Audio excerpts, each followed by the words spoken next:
Hola, mi nombre es Rolando Cachay Custodio y hoy día vamos a explicar el ciclo Otto y el ciclo diésel y sus principales diferencias, ¿no?, para un motor de combustión interna.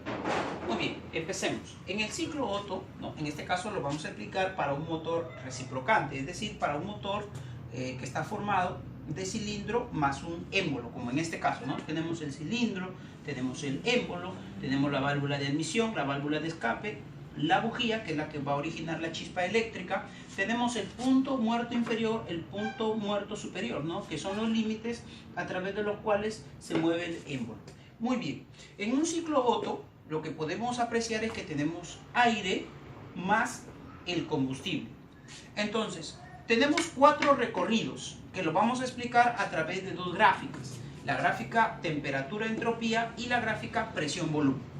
Empecemos entonces. En el primer recorrido, de 1 a 2, lo llamado la compresión isoentrópica, debido a que aquí el valor de entropía es constante.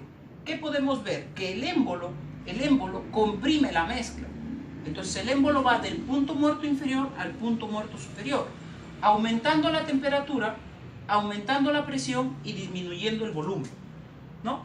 Justo antes de que el émbolo llegue al punto muerto superior, la bujía va a generar una chispa eléctrica, la cual va a encender a la mezcla, dando origen a la transferencia de calor isométrico, o sea, de 2 a 3. ¿Qué vemos de 2 a 3? De 2 a 3 también se le llama la adición de calor a volumen constante. De 2 a 3 va a entrar calor. ¿Y eso por qué? Porque la chispa originada por la bujía ha generado el proceso de combustión de esta mezcla. Por lo tanto, hace que entre calor. ¿Qué es lo que podemos observar de 2 a 3? Que la temperatura se hace máxima, la presión aumenta y el volumen se mantiene constante debido a que el émbolo está en el punto muerto superior, ¿no? Este paso es un paso bastante rápido. Luego inmediatamente se va a originar el tercer recorrido, llamado expansión isoentrópica. ¿Qué es lo que sucede acá? El émbolo es empujado al punto muerto inferior. Por lo tanto, aumenta el volumen de la cámara de combustión. Entonces, de 3 a 4, como podemos darnos cuenta, aumenta el volumen en la cámara de combustión.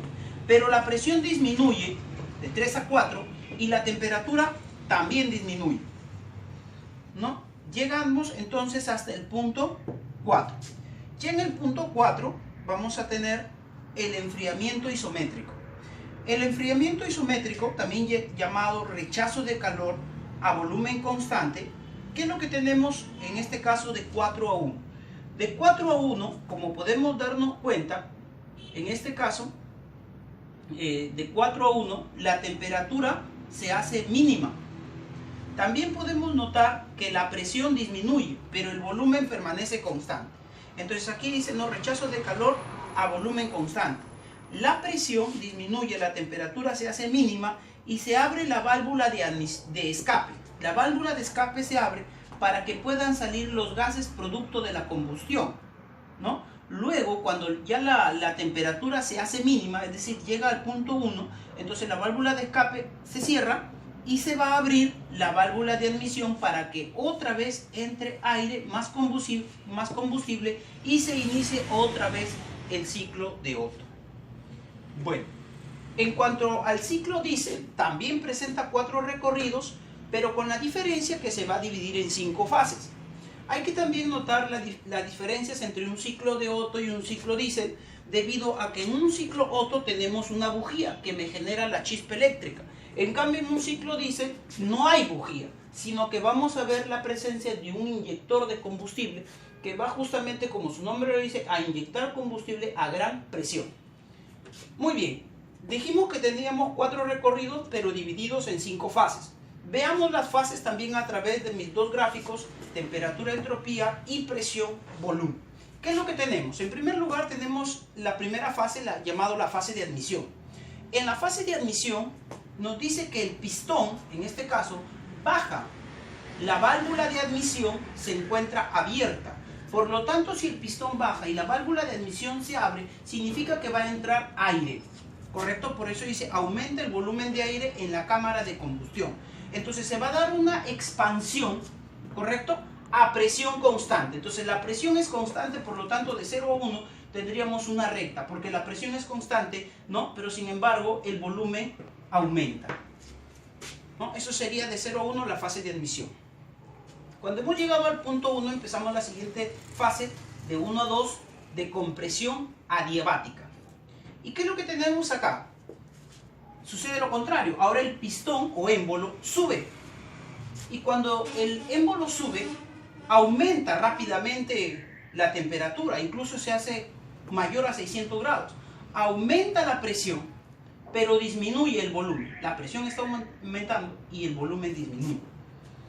Las válvulas de admisión y de escape se encuentran totalmente cerradas, ¿no?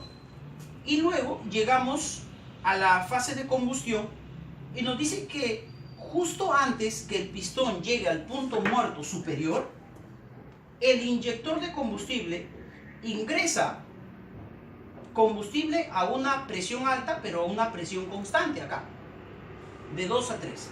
Entonces va a hacer que el aire que está caliente, que está a una gran temperatura y a una gran presión, se mezcle con el combustible, generándose, ¿no?, que la mezcla, en este caso ya aire-combustible, se encienda. Por lo tanto, eso va a hacer que se genere una entrada de calor a presión constante de 2 a 3. Pero la temperatura se va a hacer máxima.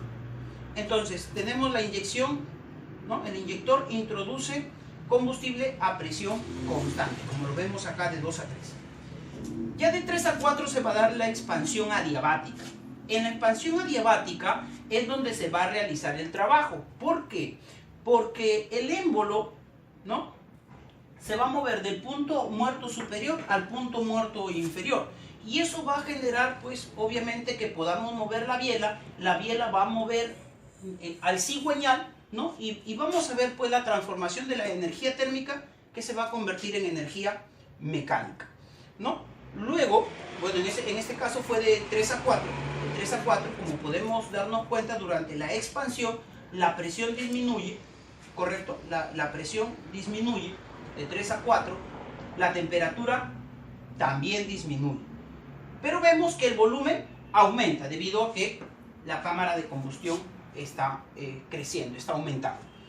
Luego tenemos ya de 4 a 1, tenemos la fase de escape, donde la válvula de escape se abre, ¿no? Los gases quemados salen rápidamente, ¿no? El pistón, que está en el punto muerto inferior, ya no se mueve.